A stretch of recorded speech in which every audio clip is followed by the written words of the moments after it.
Hello and welcome, it's Howard from HDS Electrical, and today we're going to discuss terms and conditions. Terms and conditions, they're there to protect both parties. They're there to protect the customer as well as they're there to protect you. If anyone wants to see a copy of our terms and conditions, I'm quite happy to email it to you. Just put your email address in the comments and we'll get a copy sent over for you. However, there are some key things to remember, and if we send you our terms and conditions, you've got to remember that you need to get them checked by an expert. We are not sending out legal documents. There is a guide work, a framework for you to start from before you generate your own terms and conditions. Now we'll go into the terms and conditions. As I said, there are some key things to remember. One of the most important things where I could pick most companies' terms and conditions apart, and I've won battles against the biggest companies in the world. One of the big PC selling companies recently tried setting their lawyers on me. They ended up giving me 3/4 of the money back for my 3.5-year-old laptop. So I'm pretty good when it comes to commercial law. I've beaten the world's largest organisation, billion-dollar company, 2 or 3 times now. I've beaten quite a few companies in legal battles around warranty. I would consider myself a bit of a self-professed warranty expert, but still layperson. I've also beaten one of the large kitchen companies who tried threatening a plumber and kitchen fitter we work with along with the client. After my response, they politely shut up, and I'm actually quite tempted to put that response without any names or any context, so you can see the way I operate and the things I know about consumer law and terms and conditions. But the most important thing, terms and conditions have to be fair. If a term and condition is unfair, or as gov.uk puts it, unjust, then it will get thrown out straight away. If you have terms that unfairly balance the protection in a contract, in a quote, in something similar, then effectively it's null and void. Your things are written off immediately. And like I said, I've used that against some big companies to fight their terms and conditions. I actually used that against a big dimming company for the electrical business, and they quickly shut up and gave me my money back. What would be an example of an unbalanced term and condition? It would be something like, you can't cancel for 3 months without giving us 3 months notice, but we can cancel within 2 weeks. That would be unfair. The things have to be proportional. If they get 3 months, you need to give close to 3 months. It has to be equal. Other things are refunds, deposits, similar things around that. But some of the big pitfalls people can fall into, one of which I don't actually agree with, is the 14-day right to cancel.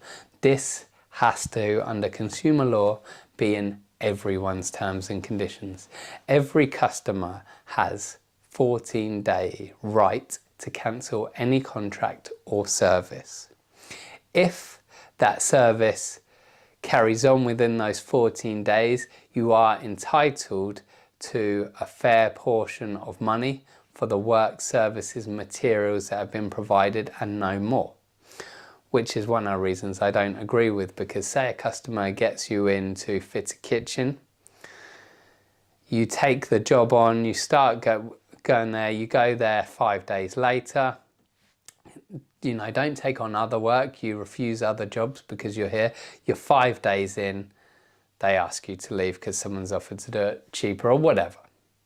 Now straight away then, you can only charge for the 5 days, regardless of the fact that you might not get any work for another 5 days. You can only charge for the 5 days. You can only charge for the materials you've used or supplied. Another key thing is put a note in about returning materials, because unless you've told a customer a material can't be returned, like it's special order, maybe it's got their name on it, maybe it's got something in custom made for them. In one example in the electrical trade might be cut armoured cable. Once you've cut an armoured cable, it's very hard to return. If it's, say, 16mm 3-core and you're using it in domestic setting, you don't often use 16mm 3-core, so you might have it for a very long while. You physically probably can't return that, not without taking a heavy hit on the cost of it. If you haven't let them know in your terms and conditions, you are liable for that. The returning, this is one of the ways the dimmer company try catching me out. You are liable for the returning of said goods if they cancel within 14 days, unless you've let them know. So I've got a little note in there, any materials ordered within this 14-day period that can be returned may be subject to our returning fees plus any delivery costs. And by our returning fees, I've never actually actioned it, but it might be an hours of my time because I've had to get the materials, I've had to drive back, I've had to spend a tenner on fuel. I might charge them 30 quid. You know, if I've got to box something back up and return it, I've spent 10 minutes getting it, I've spent 20 minutes bagging it up, I've then had to send it off, I've had to call a courier company, I've had to arrange that, I've had to pay for it, I've got to invoice the customer for the courier cost, I've got to check the money's back in, accounting. It would be reasonable to charge a fee for that because that's all time you've spent, and with fuel, that's actually money you've paid out of your pocket for it. But you have to let them know this. That is key. Why was the 14-day right to cancel brought in? It was brought in because people were conning other people, particularly I'm talking about conning old ladies. Now, some bad raps going around windows, roofs, cleaning services. Oh, excuse me now, I was just working next door and I noticed that 3 of your tiles are off. Do you mind if I have a quick look at your roof? Oh yeah, your roof's completely fucked, lass. You're gonna need a new roof. It's normally £15,000, but if you sign here, we can do it for 10,000 this week. That's what was brought in. Pressure selling, particularly on single people, older people. It was brought in to give them a right to cancel and a right to refund of the money. Now, we can fall foul of it. Another way is you have to return a full deposit, which is another thing I don't agree with. If this is only within the 14-day cooling off period, if someone books it, pays you a deposit, pays you for the materials, job's due to start in 10 weeks, 10 days, they cancel on the 9th day, you have to, under consumer law, give them their deposit back because they are still within the 14-day cooling off period. Another key thing that I think a lot of people could fall foul of in court is you have to notify them of the 14-day right to cancel. Now, this is another thing I don't agree with because it kind of encourages them, you know, it puts, in my opinion, a bit too much power in their court because, as I said, they could cancel on the 9th day, you're due in on the 10th day, you can't get work for the 10th day, possibly, you've lost your earnings. So, you know, I think some aspects, in my opinion, are a bit unfair, but they're born from con men crooking people. What are other things that are key in the thing? So a lot of people in the electrical trade put a little note about carpets. You know, it's, carpets come up, they don't always go back. We're pretty good at getting them back, how they came up, but they don't always go perfect. Some people put a note about that in. One note I've put in is all accessories are white plastic unless stated otherwise, because the amount of times I've gone to a job and customers have said, oh, I thought we were having all metal sockets. And it's like, well, for a start, we've never discussed it. For a second, for your house, that's going to cost another 400 quid. Oh, well, why am I paying for that? Well, because they cost 400 quid more for all these sockets and switches. Oh, well, you should have said, I did, it's in my terms and conditions. You know, I can't just price every job 400 quid more expensive in case you go with metal. You could put an option at the bottom, optional extra. If you want to upgrade all your plates to metal, it will cost £400. We choose to put it in the terms and conditions. Another one, filling chasers. We do not fill chasers. If you wish for us to either bond, filler, base coat, plaster the chasers, or to fill the chasers, please let us know and we can send you a price for that. Simple, because that's another one I get a lot is, oh, I didn't know you weren't gonna fill the chasers. And that one do I get, don't I get? I kind of see the customer's perspective. I also kind of, you know, see the tradesman's perspective. We're electricians, we haven't told them to do that. If we tell them, and I do, that we're gonna have to cut out a wall to rewire or do it surface, you know, if we're telling them we're cutting out a wall, it's kind of obvious there's gonna be a hole there. Our quotes are nice and detailed again, so if they specifically ask us to fill the chasers, I'll put a price in, yeah.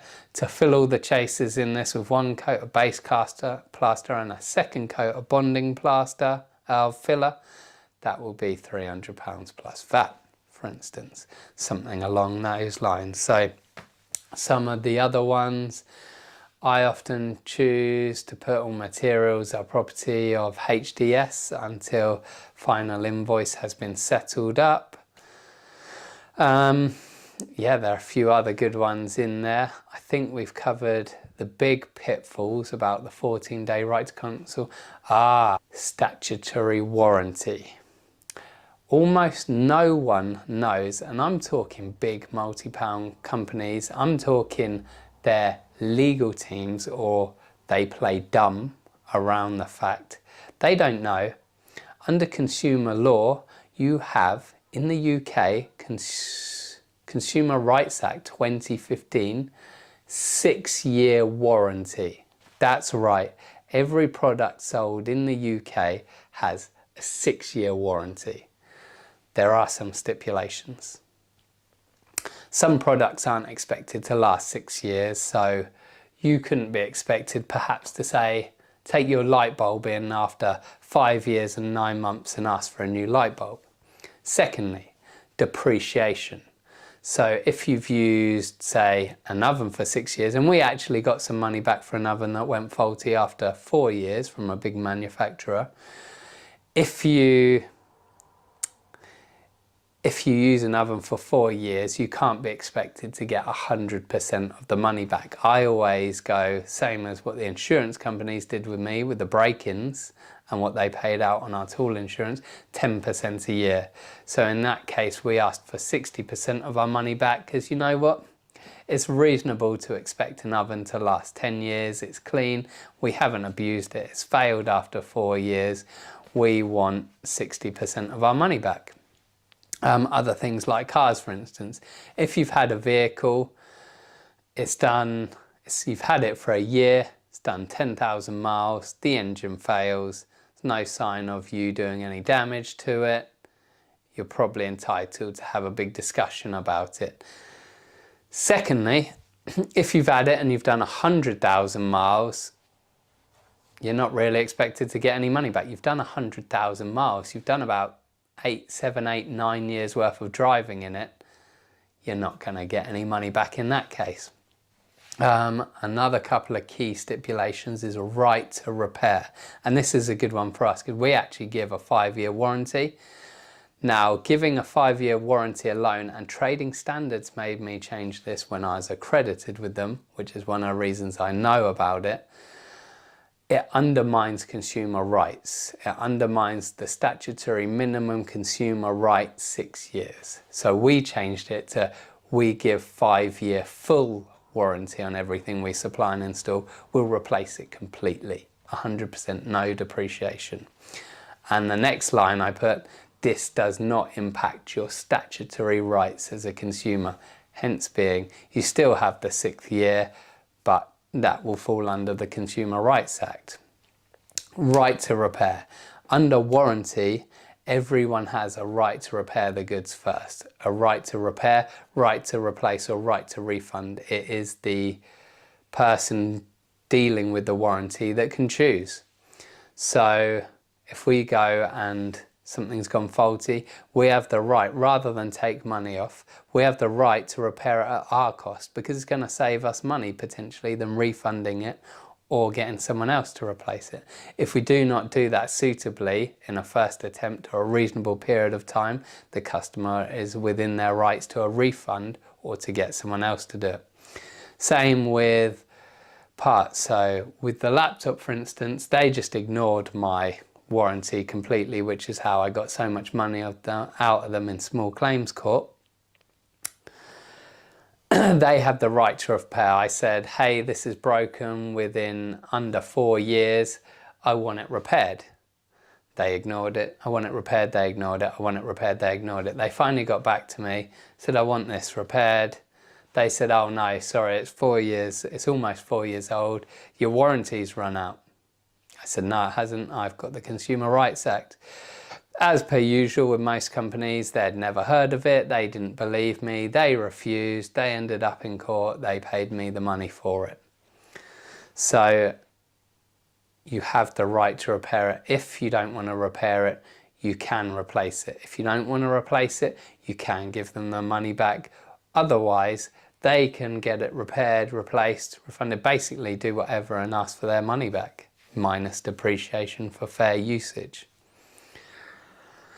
There is another key point. I'm just trying to remember on my tired Friday afternoon. Right to repair, right to replace, warranty. That's all I got for now. But as I said, there is more. I could talk about this all day if I wasn't so tired. There's so many other nuances.